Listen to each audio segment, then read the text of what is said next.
Welcome back to The Explainer, everyone. We are officially in the thick of it. The FIFA World Cup 2026 has reached its absolute most thrilling, high-stakes stage.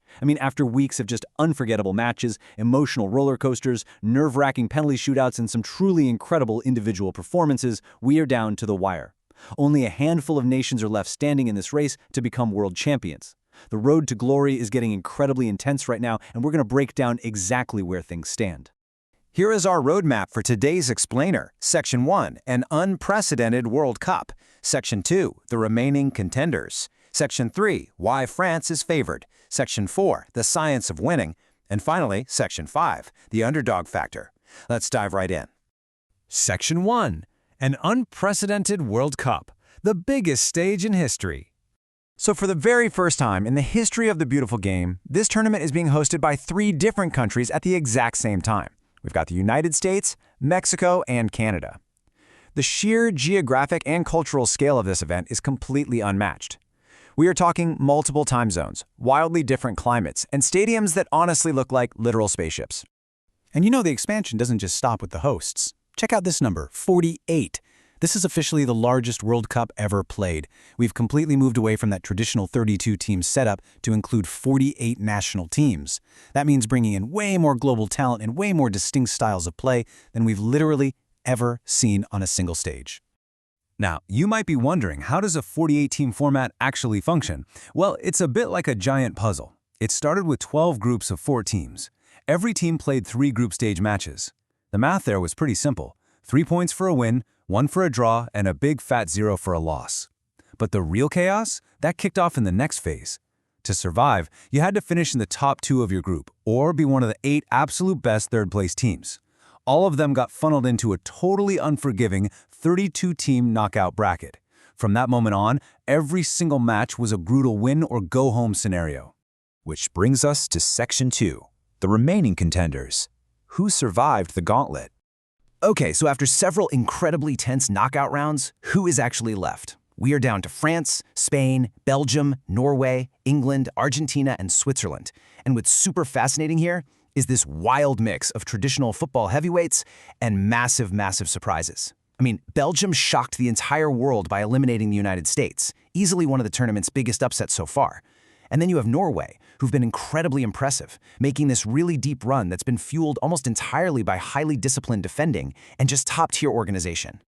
But looking at the exact state of the tournament right now, one quarterfinal is already officially in the books. France defeated Morocco 2-0. By locking down that critical victory, France basically punched their ticket and became the very first team to officially qualify for the semifinals.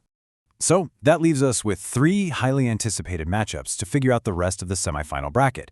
We've got Spain going head-to-head with giant killers Belgium, we have Norway trying to completely halt the momentum of England, and finally, Argentina clashing with Switzerland. The winners of these 3 absolute battles are going to join France to make up our final 4.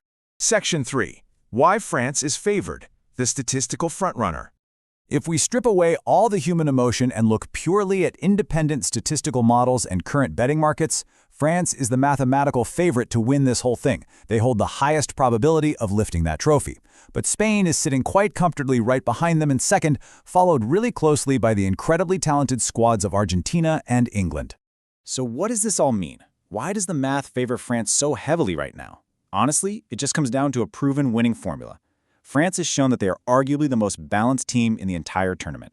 They seamlessly combine this elite, rock-solid defense with a highly efficient attacking style. And that balance, it allows them to just consistently control matches, even when they're up against some really terrifying opponents. Now, obviously, that doesn't guarantee the win. Football always has surprises up its sleeve, but statistically speaking, they absolutely have the strongest, most stable outlook right now. Moving to Section 4. The science of winning, beyond the final score. Let's actually peek behind the curtain for a second to see how these teams operate. Because unlike club football, where you can basically just buy whoever you want, national coaches have to assemble this perfect 26-player puzzle strictly from their country's available talent pool. They have to select a very careful ratio of goalkeepers, defenders, midfielders, and forwards. But the coach's job is about way more than just collecting the biggest, flashiest stars. They're responsible for tactics, precise substitutions, and match preparation. Ultimate success depends heavily on optimizing team chemistry, physical fitness, tactical discipline, and mental resilience under massive pressure. Actually, if you look closely, the strongest teams are rarely just a collection of big names. They're the guys who work together most effectively as one cohesive unit. And to build that kind of cohesion, modern coaches and analysts are monitoring an incredible amount of data behind the scenes.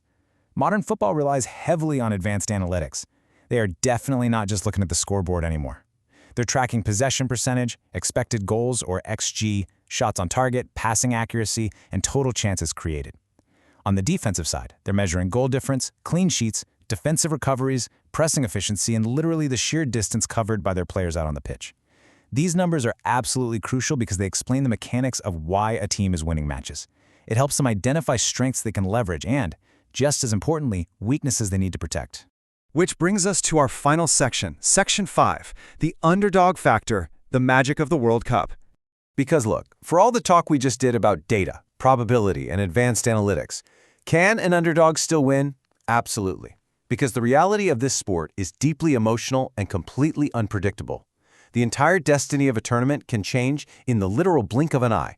One single defensive mistake, an inspired goalkeeper who's just playing the game of their absolute life, a brilliant lightning-fast counterattack, or a dramatic nerve-shredding penalty shootout. Any of those can instantly override all the statistical modeling in the world. It's like the old saying goes, anything can happen in knockout football. That is the ultimate takeaway here, and really, it's the true beauty of the World Cup. While statistics make France the current favorite, every single remaining team, from the heavyweights like Spain, Argentina, and England, to the dark horses and surprise packages like Belgium, Norway, and Switzerland, they all still have a highly realistic, tangible path to the championship. So, we've looked at the massive scale of this 48-team tournament, we've broken down the elite balance of the French squad, and we've explored the cold, hard analytics alongside the totally unpredictable magic of knockout football. But now, I want to turn it over to you. Looking at all the data, the crazy storylines, and just the sheer unpredictability of the sport we've talked about today, I want to leave you with this. Which nation do you truly believe will conquer this gauntlet and actually lift the FIFA World Cup trophy? Drop your predictions and your rationale in the comments below. I seriously can't wait to read what you guys think.